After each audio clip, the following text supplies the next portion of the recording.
ball in and a chance for Lowndes. Beautiful goal. Somerton Park, home of 77 years of football memories for Newport County.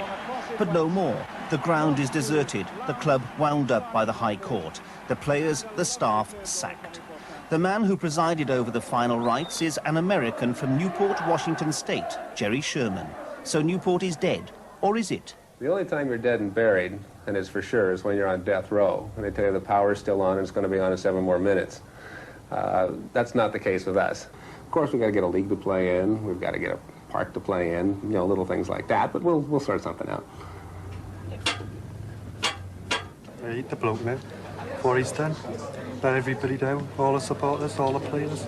To be honest, he's just been a non-entity, hasn't he, you know? Promises, promises, promises.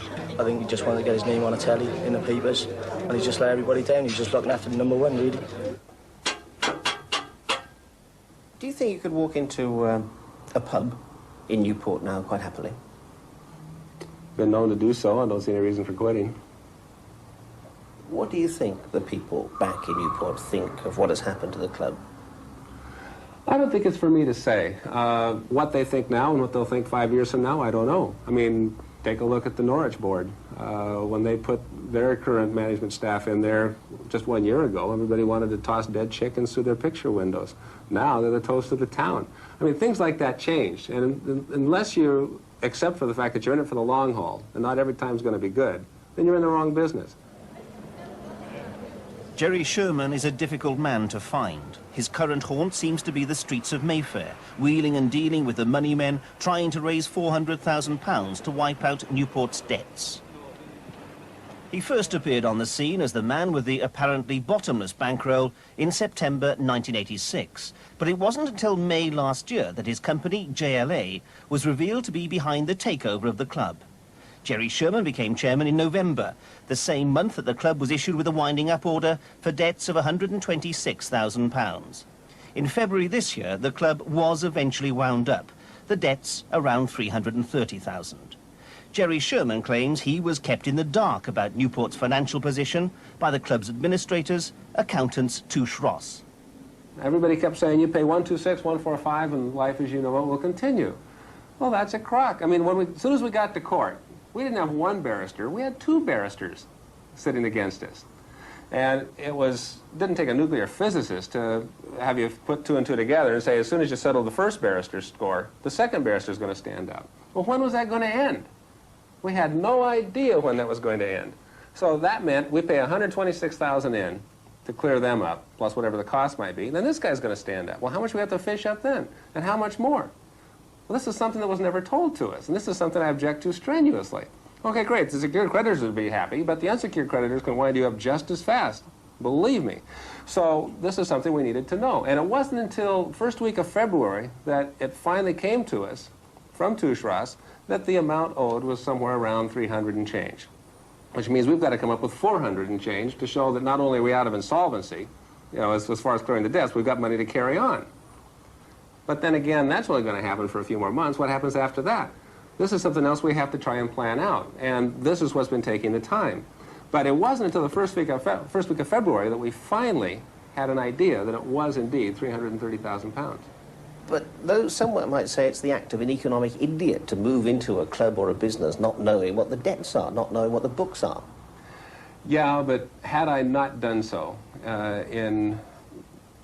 last summer, it was April, I think, when they first approached us. I mean, it was very clear then. Either we move or the club dies. And I mean just dies a flat-out death. I put something in writing to the directors at the time that said, subject to financials, we'll take over. In May, they said, okay, great, you can take over. I still said, well, subject to financials, I will.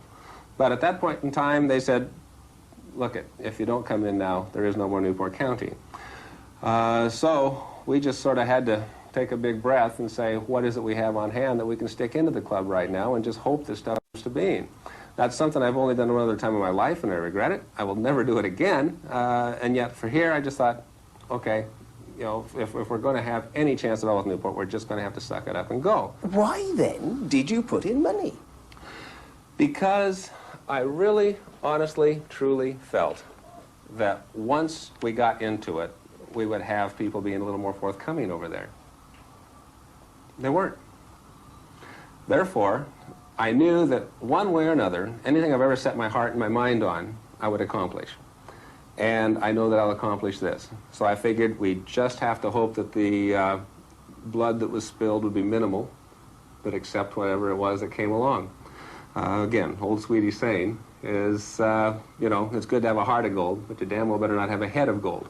And I think I've taken that one to the max right now. But I honestly feel that the money's well spent, and when we do get Newport out of Stuk, all of it then we'll see that £200,000 wasn't a bad investment.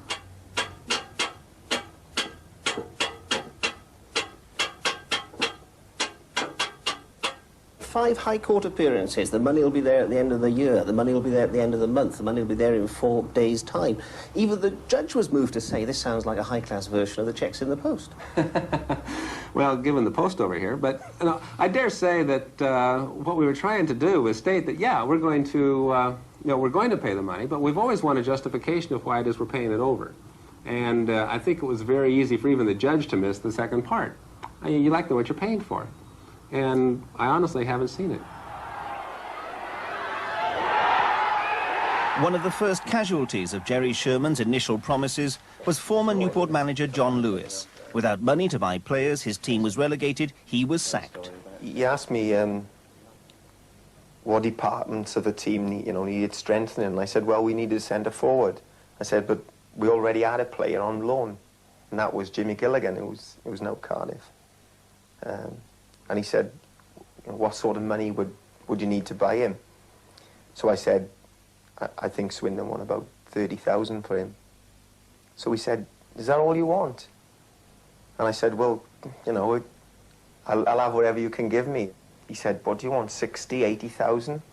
You know, he said, I got to bring the money in from America. He said, there may be a bit of a delay. But haven't you broken promises in your time with Newport County? Like what? Well, you told one manager when you first appeared on the scene back in '86 that, OK, you can have the money to buy what players you need over the next week. Yeah, and that might keep you in the 3rd division. Yeah, subject to, you know, the financial affairs of the company, of the club, that is, being made available, which looked like it was going to be a possibility at the time. You know, I mean, you can't say anything flat out. Because I didn't have a flat-out undertaking. I was going to have the financial affairs of the company in my hand at that point in time. Would you accept you raised hopes and dashed them? I'll accept that I've been fairly candid with the people that I thought I was going to have to work with inside the company as to how things stood at that point in time. If that's raising hopes and dashing them, then yes, I'm guilty of that. For players like Paul Segru, now out of work, it wasn't hopes dashed, it was cheques bounced. We had, or myself personally, 4 straight cheques that didn't clear with a bank. Particularly at Christmas time, it wasn't very good because I was paying out money from the bank and I wasn't getting no money in, which gave me a large overdraft. And to say that the bank manager has been a good friend is an understatement. Everything looked right, but it didn't feel right.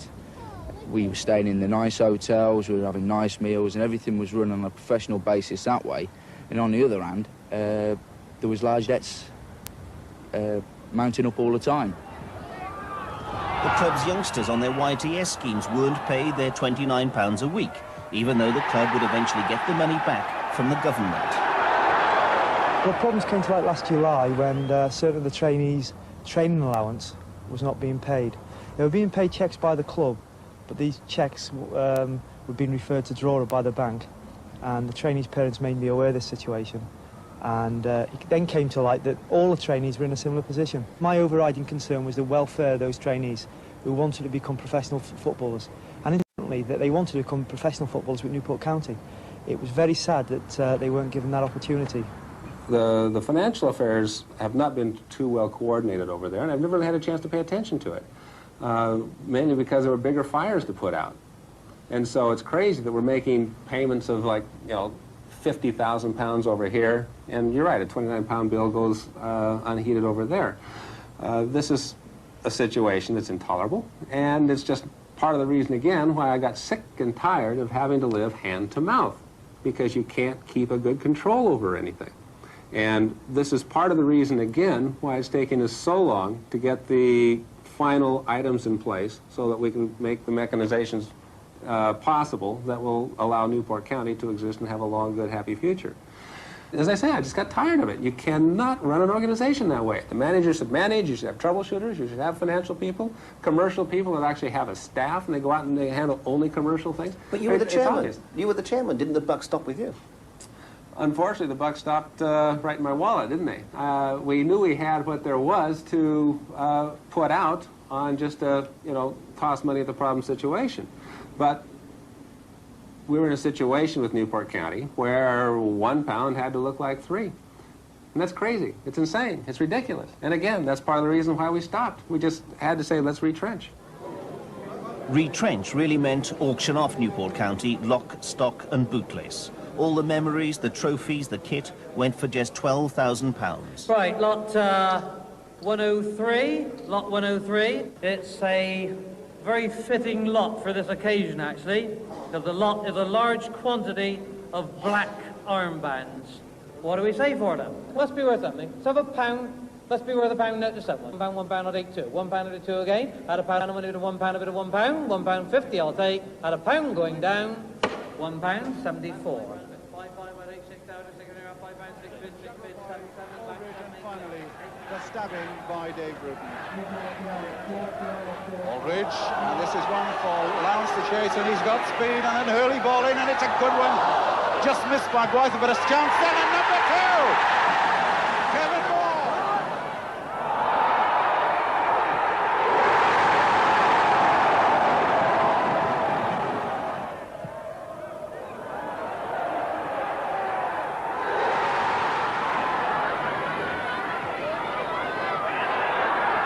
Buck, number 9.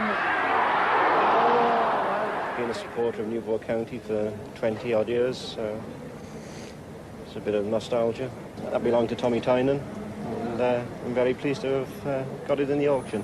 How much did you pay for it? £50. Did you think this day would ever come? Never. Saddest day of my life.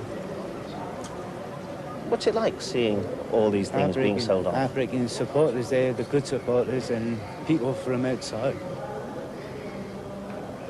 I mean, goalkeeper shirts going for £19. I mean, you knew the players who wore them. Unbelievable, unbelievable.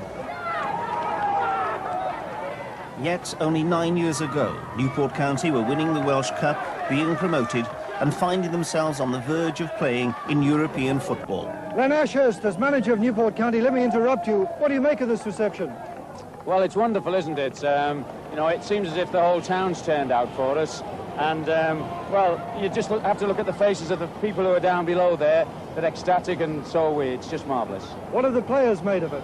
They're obviously enjoying it, and they deserve every accolade that they get because they've had a marvellous season.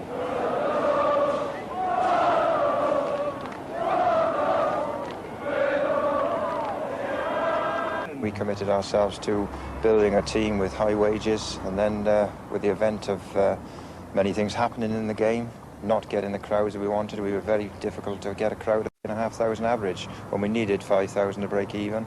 Then the rule with clubs keeping their home gates and having no share of away gates, Newport County suffered very badly from that.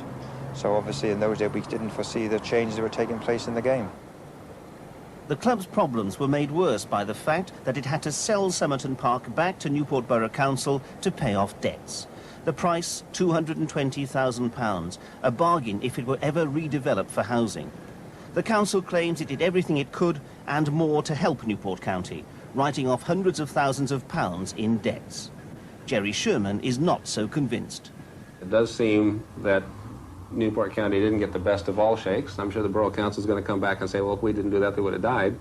However, Simon Legree, I think, said that to Uncle Tom.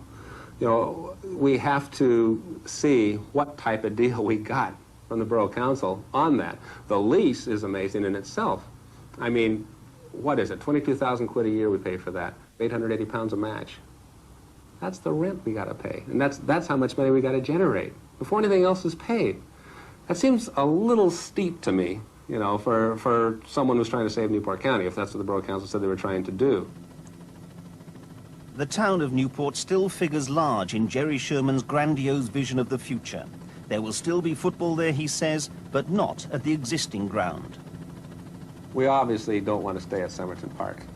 We obviously want to build a new stadium. I mean, one of the tragedies of having all this take so long is that we actually have the financing available for a new stadium, given Newport County gets out of its legal problems.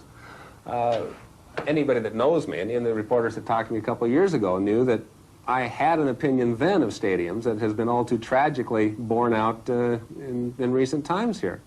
And Great Britain, you know, is right up there with Togo and the Cameroons when it comes to facilities, you know, for football clubs. I mean, even Holland has decent stadiums. Well, I shouldn't say that. They're a very enterprising country. But coming from where I come from, which is the States, where stadiums are a way of life and a business, you know, I've always wanted to put an American-style stadium over here, used not just for sports, but for everything, which is why it's important to have a roof on one. And it's important to have a roof that British technology can provide, which is clear, so you can have natural grass down there. Because that also takes care of a lot of the more controversial aspects of playing football in a big stadium like that. We have those plans.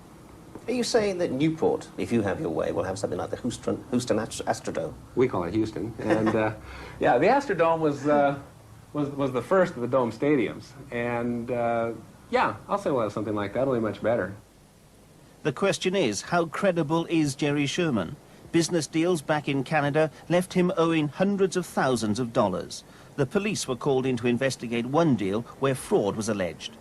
What about the past? It's been said around Newport that you've taken people there for a ride, that you're a con man, that all you're saying now, that the promises you're making now, are worthless. Well, I tend to disagree with that. I also tend to think that, you know, it's rather unfortunate and distorted that I think the one time things got away from my whole life is what's focused on. So I think that's a rather distorted look at the past. And again, it's just somebody's attempt to titillate, frankly. I disregard it. And people that try to get off on that, I say that the only American equivalent I can come to that are the type of people over there that ask the type of questions that made Reagan and Bush president. You know, they got into the personal things and got off the issues. But you were investigated by the Royal Canadian Mounted Police. And nothing came of it. Civil proceedings. It was only fair. The thing is, I've not lost touch with the fact that, you know, certain things have to be done back there, and they will be. Full stop. But that's me, that's not Newport County.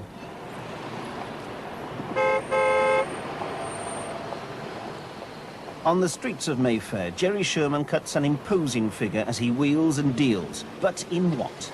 He says his company, JLA, is in the business of venture capital. If someone gets an idea, he'll provide the finance to develop it, for a piece of the action. How much would you say you're worth? Hard to say, wouldn't guess. An estimate? No. £20 million? It's hard to say. Again, by the time you get involved in investments, and good things happen, bad things happen, companies are set up in your name, fiduciaries are set up, it's also generated in that respect.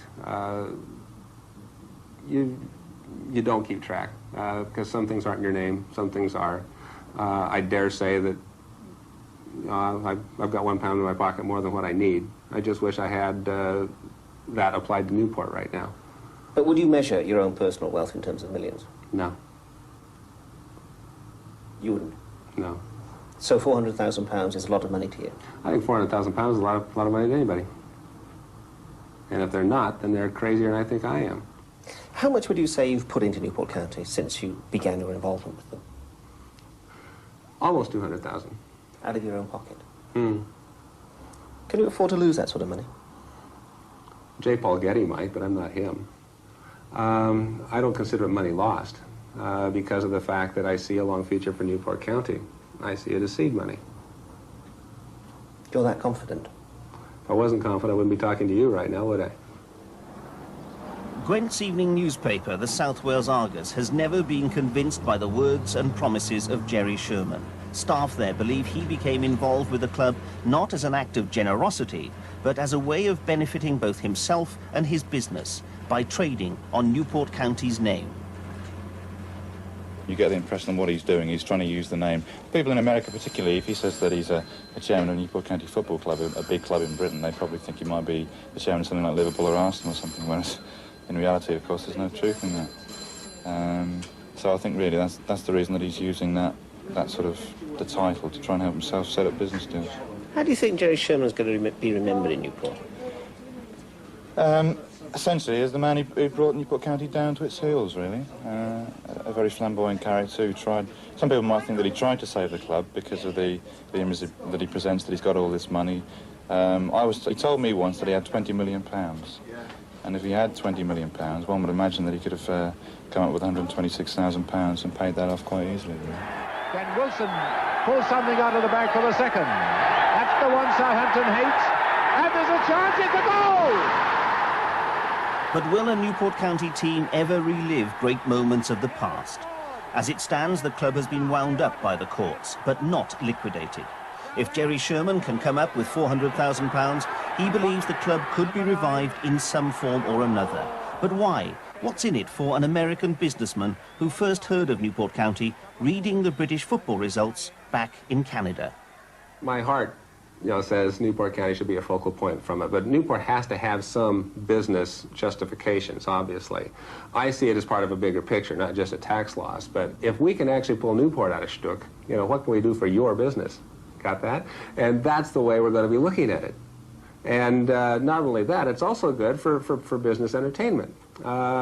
If you've got high rollers who like sports, they always have, always will, you take them in, you show them a good time, show them a good match, show them a good night out, they're more positively inclined to talk more favorably about their own business with you and what you can do with them. And not only can I do that as JLA with Newport County, so can you with your own local clients, that type of thing. And that's the type of thing we'll be pushing for Newport County. It makes a lot of sense that way. So becoming chairman of Newport County was something of an image builder for you? No, becoming chairman of Newport County was something that had to be done out of necessity to save Newport County. I would have been happy to be involved as virtually anything with Newport County once I started being over here. But I honestly think we can take the club in the types of directions that it needs to go to be a 21st century football club. And as far as the business aspects of it with JLA, I think JLA will profit as a result of it because good sports is good business. I mean, you've gone on record as saying that Newport would have First Division football by the year 2000. I mean, presumably you've knocked that on the head now. You've revalued your estimation there. No, we got 11 years.